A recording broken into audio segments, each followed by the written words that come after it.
Today's going to be one of those fine examples of what we're about.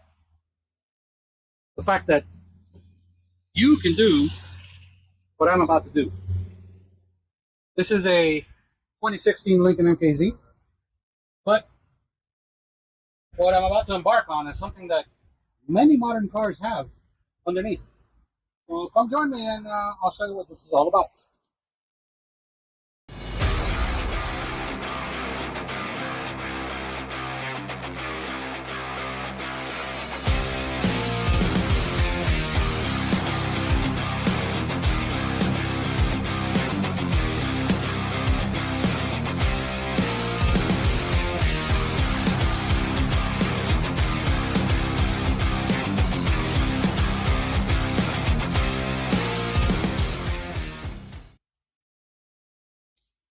This used to be my daily driver, but I, did one of these to my wife and said, "Here you go." She used to drive a 2016 Nissan Altima, SL, fully loaded.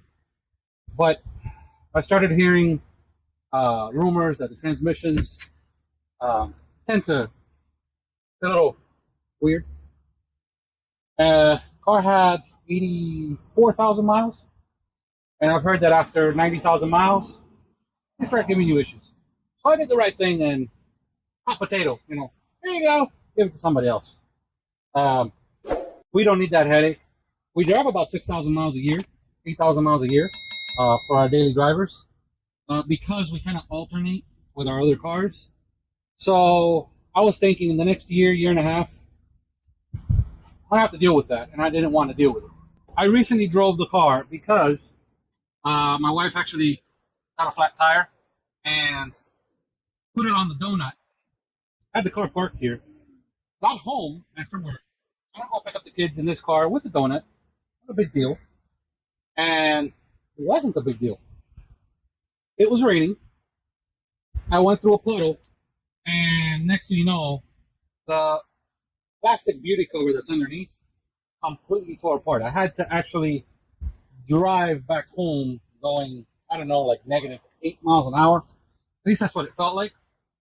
So I got home and I left the car as is for a couple days. Luckily, we have other modes of transportation.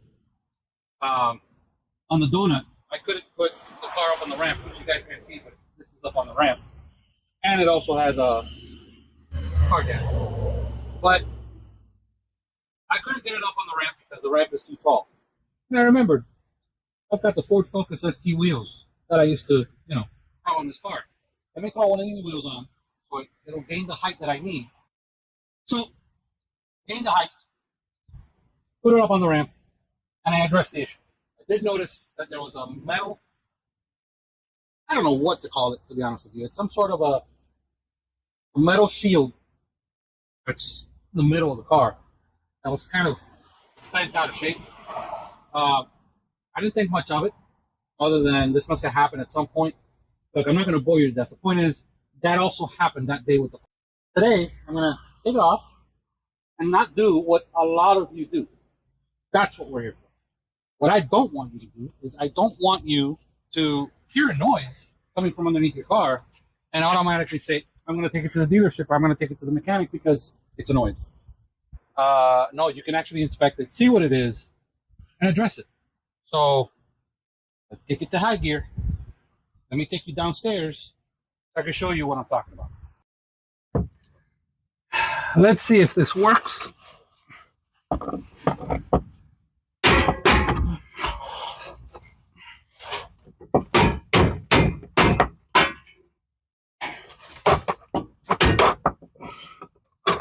gonna have to move this out of the way.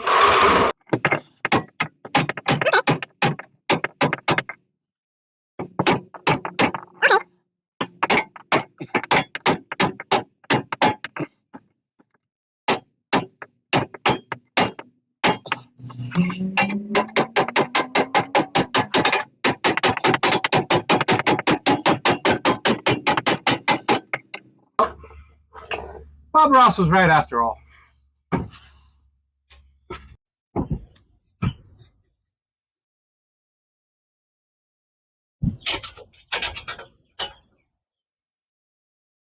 Really? With my hand?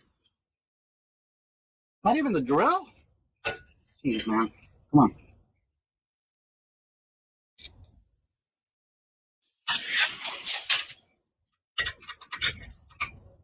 What about this? This one with the hand, too?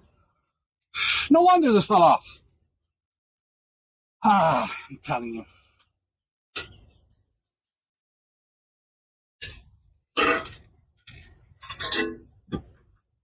So as you can see, I was able to bring it down because I rather sacrifice what I need to do here so that I can stick it in the right way. Where have I heard that before?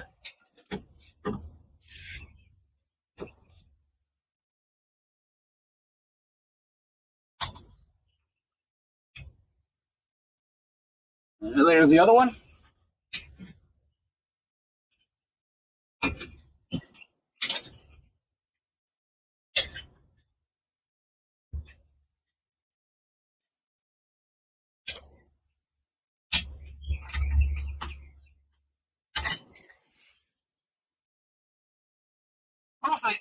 I shouldn't deal with more than one hole at a time.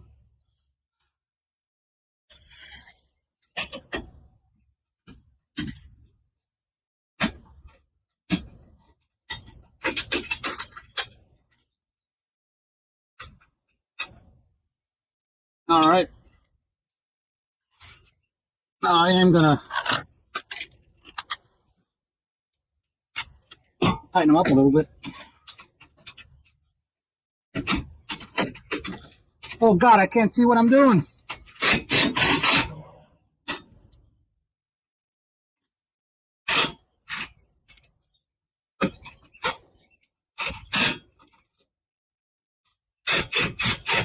Is it in? Yep.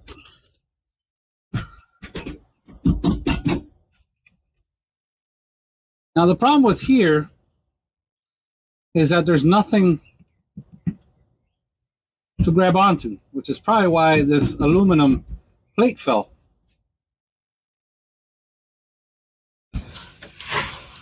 I guess the owner before me must have taken it somewhere, dealership or somewhere, and they got lazy and they didn't do anything about this. But the job is done. 6 screws in the front, 2 in the middle, and 2 in the back. Supposed to have another 2 here to hold the aluminum plate. But I think it's going to be fine. I mean, I've owned this car for 2.5 years, almost 3. Is that a mouse? No, that's just a piece of this. That's, yeah. It's falling apart. Perfect. Anyway, it'll hold it in place. I've warned the wife not to go through any puddles at 190 miles an hour like I did, because it'll, you know, apparently water somehow just completely just, this doesn't like puddles, is what I'm trying to say. So the moral of the story is you really don't need to have any morals. You just need to have a little bit of time.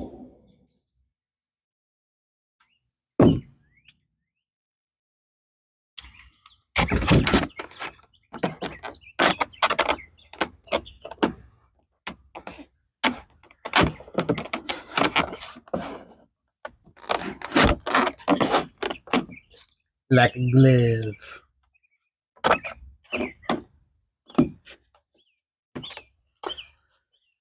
I'm gonna bring this car down and we're done. This weekend I already ordered a new tire for the OEM wheel. It's on its way. I got discounts, you know. I know people that know people. So that's it. Short, tiny episode, but I really wanted to show you guys that what might seem like a nightmare, not a nightmare at all. It just takes a little bit of dedication, and you're able to see what the problem was. You're able to address it and go on with your merry life in just minutes. Don't procrastinate when it comes to small issues like that. that may seem big, inspect it first. There's no worse scenario than driving into a mechanic shop or a dealership not knowing what's wrong with your car. They immediately know they can do whatever they want with you. Okay? So even if you're not able to fix it, at least knowing what it is, doing some research to see what it takes to fix it, you'll be able to know whether or not you're being priced adequately or you're being scammed. So, guys, gals, and everything in between, thank you for watching. We're done. I'll see you guys in the next one. As always, you know what I always tell you guys, like and subscribe and bing-a-ling-a-ling, and you guys know what to do. See you guys in the next one. Thank you for watching. I gotta finish this up.